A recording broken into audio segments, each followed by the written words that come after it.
Assalamualaikum warahmatullahi wabarakatuh. Berjumpa kembali bersama sahabat TV.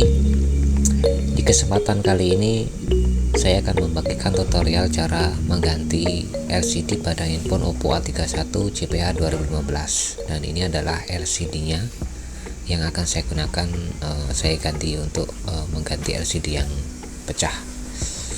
Dan ini saya khususkan untuk teknisi yang pemula atau mungkin bagi rekan-rekan yang ingin mengganti LCD-nya sendiri di rumah. Dan seperti tadi adalah alat-alat yang akan saya gunakan. Dan sebelumnya kita akan membuka dulu back covernya dengan cara membuka SIM tray-nya. Dan ini sekarang adalah saya proses membuka back covernya. Di sini untuk membuka back covernya cukuplah mudah, cukup menggunakan ibu jari atau menggunakan tool juga bisa tanpa menggunakan pemanas ya. Kalau handphone yang terbaru tuh rata-rata sekarang udah memakai pemanas, dan ini masih plug and play saja. Jadi tinggal copot saja dan seperti ini penampakannya. Dan setelah itu lanjut kita lepas baut-bautnya menggunakan lubang plus di sini.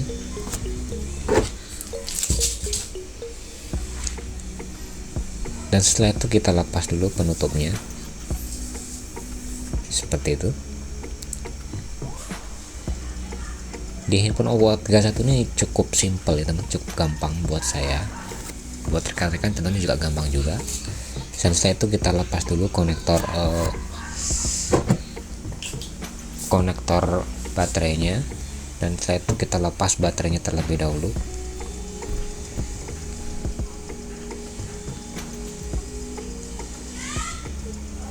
Kita lepas pelan-pelan.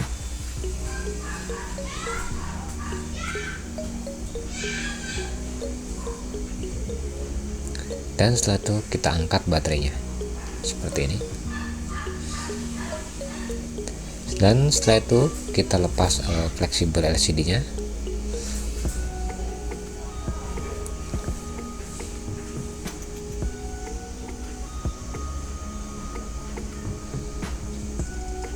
Dan setelah itu kita panaskan menggunakan alat seperti ini. Bagi rekan-rekan yang nggak mempunyai alat seperti ini bisa menggunakan setrika atau hair dryer ya, mungkin yang untuk rekan-rekan yang ingin menggantinya sendiri di rumah. Dan bagi teknisi pemula bisa menggunakan blower juga bisa. Dan ini coba saya menggunakan vakum. Oh, ternyata terlepas karena dikarenakan medianya udah pada pecah ya, jadi nggak bisa vakum. Jadi sini langsung saya menyisir menggunakan plat seperti itu, plat yang tipis.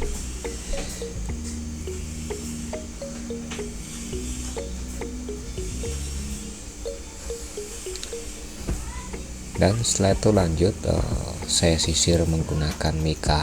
Kenapa saya menggunakan mika? Biar tidak merusak framenya ya. Kalau menggunakan plat tuh saya khawatirkan nanti framenya akan tergores.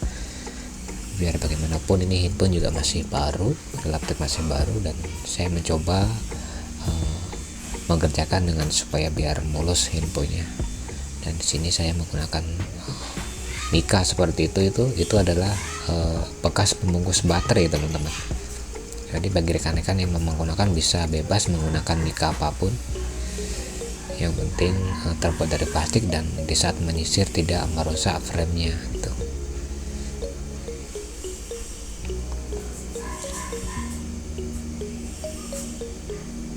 Kita angkat LCD nya terlebih dahulu. Nah, rompal seperti ini ya teman-teman LCD nya. Jadi ya udah cukup parah ini sepertinya.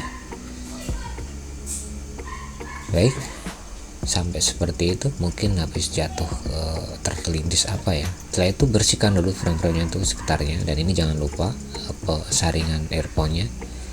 Kadang-kadang suka sering dilupakan, begitu udah dipasang di lem baru keinget kelupaan saringannya begitu. Dan pastikan sebelum dipasang dites terlebih dahulu, baru dibuka segelnya. Jadi sebelum dites jangan sampai dibuka segelnya teman-teman, dikarenakan kalau sudah segel terkelupas nggak bisa dikembalikan di toko spare partnya. Jadi ini udah saya tes jadi udah nggak ada masalah. Dan jangan sampai lupa itu ada sensor, jangan sampai terkena lem. Kalau terkena lem nanti fungsi sensornya nggak berfungsi ya. Jadi bagian itu nanti jangan, nggak usah dikasih lem. Dan di sini lanjut saya berikan lem menggunakan lem T7000 yang warna hitam. Dikasih lem tipis-tipis saja, nggak usah terlalu tebal, dikarenakan juga LCD ke frame-nya itu posisinya sangat presisi sekali. Dan kenapa, supaya nggak banyak-banyak, biar lemnya tidak meluber ke sana kemari nantinya, sedikit saja, yang penting merata ya. Dan kalau LCD sudah dikasih lem, lanjut di bagian frame-nya juga saya kasih lem. Di sini juga saya kasih lem, juga sedikit tipis-tipis saja saya kasih lemnya juga, sama seperti kayak di LCD-nya tadi. Boleh banyak nggak masalah, yang penting jangan sampai meluber kan gitu. Tapi untuk mengantisipasi ya kita kasih tipis-tipis saja. Soalnya nanti di LCD-nya sudah saya kasih lem, dan di frame-nya juga sudah saya kasih lem kan gitu.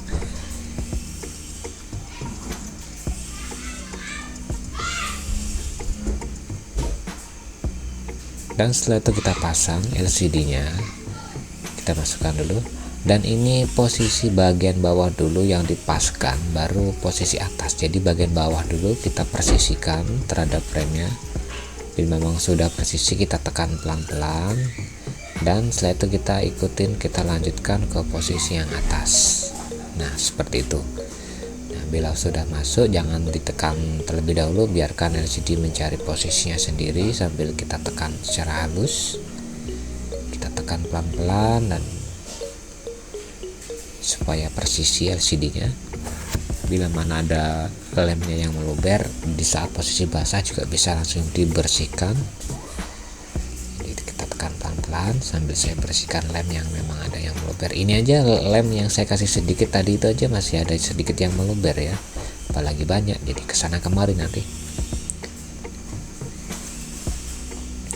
Dan bila mana sudah agak sedikit melekat, di sini saya lanjut, saya masang fleksibel LCD-nya, dan saya lanjutkan memasang komponen yang lainnya, berikut baterainya dan perangkat-perangkat yang lainnya.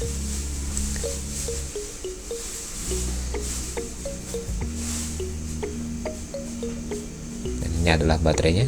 Di sini langsung saya pasang dalam kondisi keadaan masih basah ya. Jadi ini LCD masih basah, tapi saya lanjutkan memasang komponen yang lainnya. Dan di sini coba saya nyalakan terlebih dahulu, apakah berfungsi apa enggak, dan sepertinya udah nyala. Dan posisi booting masih berjalan. Di sini saya lanjutkan memasang penutup mesinnya. Saya pasang dulu penutup mesinnya, dan setelah itu saya lanjut pasang baut-bautnya.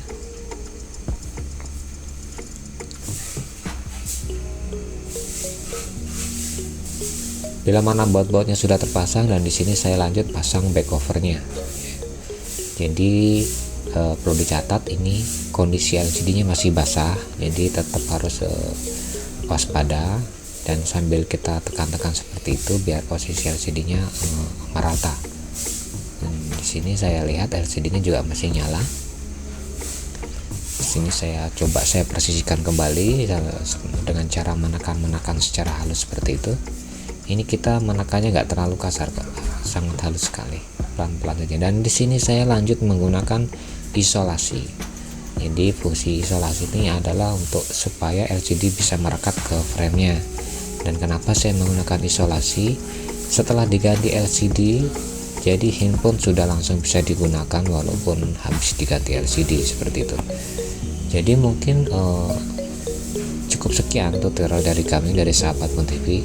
Dan bagi rekan-rekan teknisi pemula atau mungkin rekan-rekan di rumah yang ingin menggantinya sendiri, nanti untuk LCD-nya bisa dibeli di kolom deskripsi ya, berikut alat-alatnya. Dan mudah-mudahan bermanfaat. Dan akhiri, assalamualaikum warahmatullahi wabarakatuh.